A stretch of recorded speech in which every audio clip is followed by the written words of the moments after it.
Hello students, welcome to my channel Fresh Start, a platform to connect and support. आज मैं आप लोगों के लिए पार्ट 5 लेके आई हूँ साइंस के 1000+ MCQs का, जो कि SSC CGL में पूछे जा चुके हैं और ये आपके आने वाले अलग अलग एग्ज़ाम्स में काफ़ी हेल्पफुल होंगे। तो चलिए स्टार्ट करते हैं। पहला क्वेश्चन है, the element which is most abundant in the human body is, answer हो जाएगा इसका ऑक्सीजन। ठीक है, हमारी बॉडी में जो सबसे ज़्यादा एबंडेंट है, सबसे ज़्यादा अमाउंट में पाया जाता है, वो ऑक्सीजन पाया जाता है। Next question, oxygen liberated during photosynthesis is coming from, कहाँ से आता है ऑक्सीजन? एटमॉस्फेयर से नहीं आता है बल्कि वाटर से आता है। ठीक है, तो फोटोसिंथेसिस में जो ऑक्सीजन लिबरेट होता है फोटो प्रोसेस के बाद में, वो वाटर के थ्रू आता है। ठीक है, ऑक्सीजन एटमॉस्फेयर के थ्रू नहीं आता है। Next question, fermentation is a process of decomposition of an organic compound bye, इसका आंसर हो जाएगा एंजाइम्स। ठीक है, तो फर्मेंटेशन बेसिकली क्या होता है? फर्मेंटेशन एक प्रोसेस है जिसमें कि कार्बोहाइड्रेट्स का डिकम्पोजिशन किया जाता है अल्कोहल में। ठीक है, और ये एंजाइम्स के थ्रू होता है। तो बेसिकली ये जाइमेज एंजाइम के थ्रू होता है। कौन से एंजाइम के थ्रू होता है? जाइमेज एंजाइम के थ्रू होता है। ठीक है, और ठीक है, तो ये एक ऑर्गेनिक डिकम्पोजिशन होता है। Next question, galvanisation is the, answer हो जाएगा deposition of zinc on iron. ठीक है, तो गैल्वेनाइजेशन क्या है? बेसिकली ये एक टेक्निक है जिसमें जिंक की कोटिंग की जाती है, एक प्रोटेक्टिव कोटिंग की जाती है आयरन पे या स्टील पे, ताकि उसे रस्ट से प्रिवेंट किया जा सके, बचाया जा सके। अगला क्वेश्चन है, what are the basic units from which human spare parts can be created? ठीक है, तो इसका आंसर हो जाएगा स्टेम सेल्स।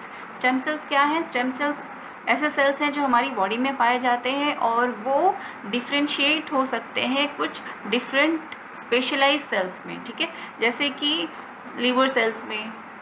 ठीक है, तो डिफरेंट सेल फॉर्म्स में वो डिफ्रेंशिएट हो सकते हैं। तो इनकी दूसरी खासियत ये भी है कि ये स्टेम सेल्स जो होते हैं वो अपने आप को डिवाइड करके रीन्यू भी कर सकते हैं। ओके, और आर्टिफिशियली भी स्टेम सेल्स को सेल कल्चर के थ्रू डिवाइड करवाया जाता है, ग्रो करवाया जाता है और डिफरेंट सेल फॉर्म्स में स्पेशलाइज्ड किया जाता है। ठीक है, तो ये मेडिकली बहुत ही हेल्पफुल है। Next, adherent mucoid alkaline substance covering the inner lining of stomach is to, इसका आंसर क्या हो जाएगा? Prevents action of pepsin over mucosa. Okay, तो पेप्सिन क्या है? पेप्सिन एक मेजर, हमारी बॉडी में मेजर प्रोटीन डाइजेस्टिव एंजाइम है। ठीक है, जो स्टमक में रिलीज़ होता है, और इसे रिलीज़ कौन करता है? इसे हमारे स्टमक के ही चीफ सेल्स रिलीज़ करते हैं। ठीक है, तो अभी ये जो म्यूकोइड अल्कलीन सब्सटेंस है, ये कवरिंग है स्टमक के इनर लाइनिंग का। ये क्या करेगा? ये प्रिवेंट करेगा पेप्सिन को कि हमारे स्टमक के वॉल्स के प्रोटीन पे ना ये अटैक करे। ठीक है, प्रोटीन को ना डाइजेस्ट करने लगे हमारे ही स्टमक के वॉल्स को। नेक्स्ट पे आते हैं, energy is continuously created in the sun due to, इसका आंसर हो जाएगा न्यूक्लियर फ्यूजन। ठीक है, तो जितनी भी स्टार्स बने हैं वो न्यूक्लियर फ्यूजन के थ्रू ही बने। और बेसिकली न्यूक्लियर फ्यूजन क्या है? तो न्यूक्लियर फ्यूजन एक ऐसा प्रोसेस है जिसमें दो या दो से ज़्यादा न्यूक्लियाई फ्यूज़ करके एक सिंगल हैवियर न्यूक्लियस बनाते हैं। ठीक है, तो जितने भी एक्टिव स्टार्स हैं उनको पावर कहाँ से मिल रहा होता है? न्यूक्लियर फ्यूजन के through.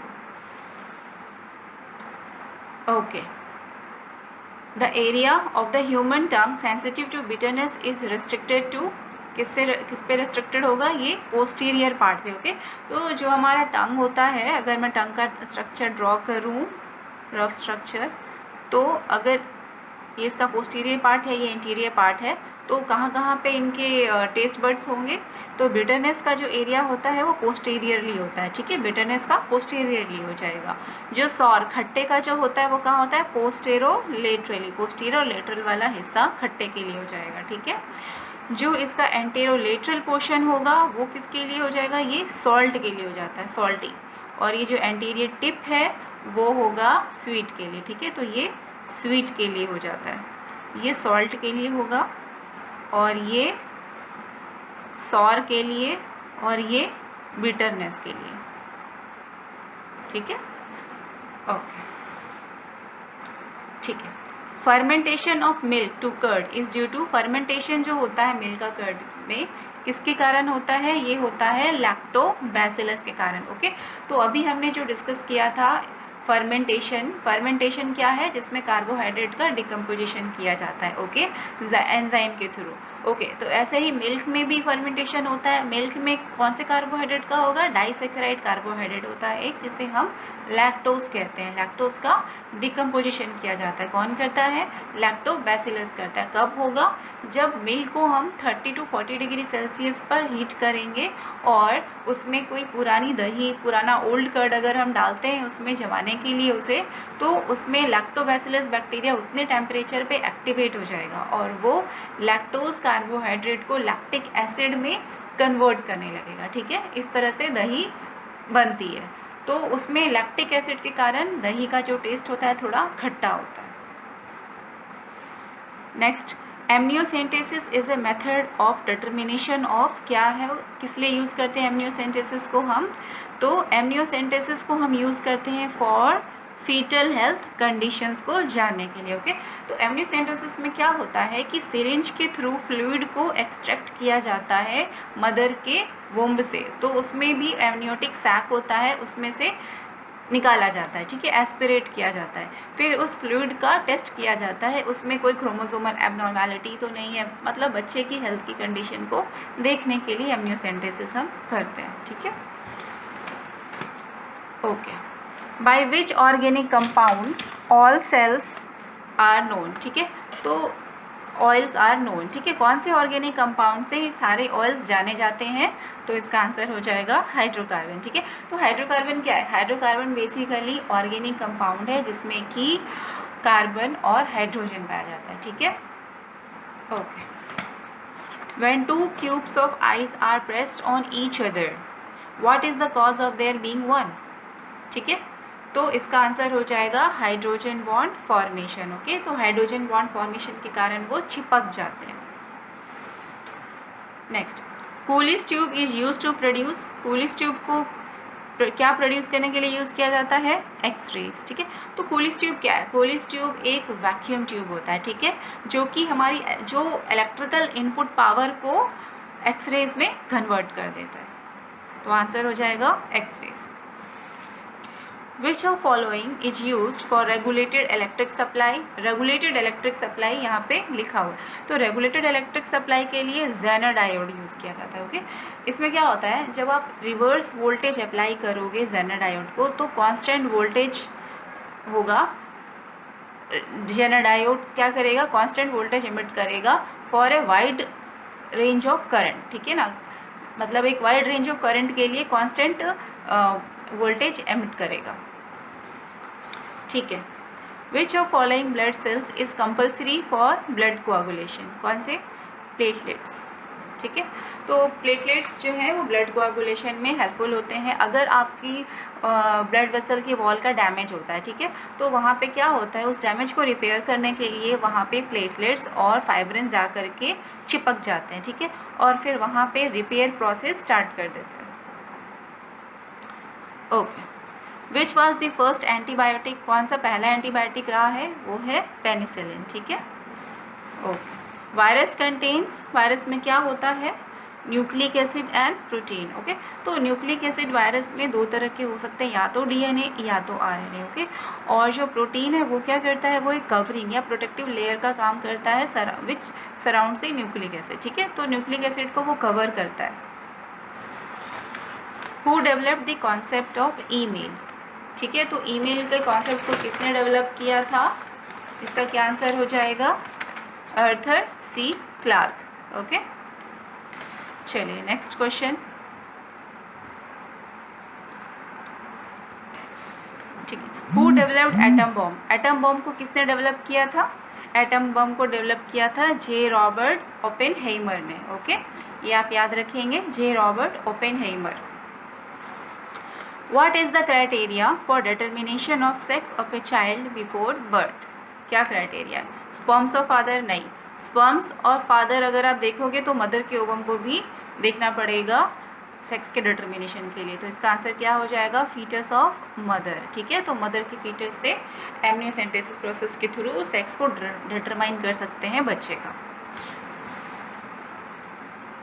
What may be the cause of malfunctioning of thyroid gland, ठीक है, तो इसका आंसर हो जाएगा आयोडीन डेफिशिएंसी। ओके, क्या होता है कि थायराइड जो ग्लैंड है वो थायरोक्सिन हार्मोन रिलीज़ करता है और थायरोक्सिन हार्मोन के फॉर्मेशन के लिए आयोडीन ज़रूरी है, ठीक है। अगर आयोडीन की डेफिशिएंसी है तो अंडर प्रोडक्शन ऑफ थायरोक्सिन होगा, ठीक है, या माल फॉर्मेशन ऑफ थायरोक्सिन होगा। अगर अंडर प्रोडक्शन होता है तो इसको हम हाइपोथायरॉयडिज्म भी कहते हैं। Night blindness results from the deficiency of, क्या हो जाएगा इसका आंसर, किसकी डेफिशिएंसी से नाइट ब्लाइंडनेस होता है, विटामिन ए, ठीक है, जिसे हम रेटिनॉल भी कहते हैं, ठीक है। तो विटामिन ए की डेफिशिएंसी से नाइट ब्लाइंडनेस में बेसिकली होता क्या है कि आपको डिम लाइट में या थोड़े अंधेरे में आपको या तो कम दिखाई देगा या बिल्कुल दिखाई नहीं देगा। The major harmful gas emitted by automobile vehicle which causes air pollution is, कौन सा होगा आंसर, कार्बन मोनोऑक्साइड, ठीक है। तो carbon monoxide mainly major gas pollutant है ऑटोमोबाइल्स के थ्रू, और ये सबसे ज़्यादा कब रिलीज़ होता है, जब आप व्हीकल को ऑन करके रखे हो बट स्टैटिक रखे हो, चला नहीं रहे हो। How many feet has a crab got, crab में कितने फीट होते हैं, ये क्वेश्चन कई बार आ चुका है, इसमें 10 फीट होते हैं, ठीक है, थोड़ा ट्रिकी है। 8 इसके वॉकिंग लेग होते हैं और जो 2 लेग होते हैं वो उसके शेल्स के में हिडन रहते हैं, ठीक है, एंटीरियरली ये हिडन होते हैं और ये तभी निकालता है जब उसको खाना जो है होल्ड करना है, फूड को ग्रैब करने के लिए, खाने के लिए वो बाहर निकालता है। Which one of the following is found only in women, तो इसका आंसर हो जाएगा ओवरी, ठीक है।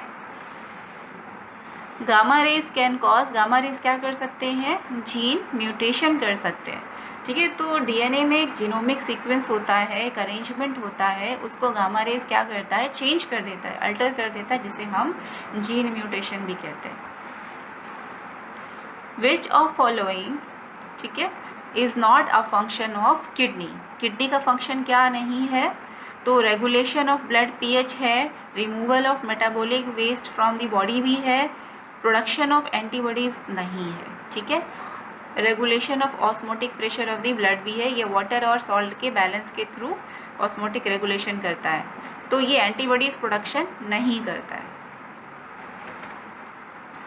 Water in plants is transported by, water कैसे ट्रांसपोर्ट किए जाते हैं प्लांट्स में, जाइलम के थ्रू, फ्लोएम के थ्रू क्या जाता है, food particles. The acid used in lead storage cells is, कौन सा एसिड यूज़ किया जाता है, सल्फ्यूरिक एसिड यूज़ किया जाता है, ठीक है, ये कई बार क्वेश्चन आ चुका है, याद रखें। The substance which conducts current in the solid state is, जो करंट को कंडक्ट करता है सॉलिड स्टेट में वो क्या होगा, इसका आंसर हो जाएगा ग्रेफाइट, ठीक है। तो ग्रेफाइट में बेसिकली क्या होता है कि कार्बन्स का एक शीट्स में अरेंजमेंट होता है, ठीक है, लेयर्स में वो अरेंज होते हैं और कार्बन का जो 4th वैलेंस इलेक्ट्रॉन है वो ईजिली मूव कर सकता है between these layers, that's why it helps in the conduction of current, okay. So that's all guys, hope you all like the video, so please don't forget to like, share and subscribe. Thank you for watching.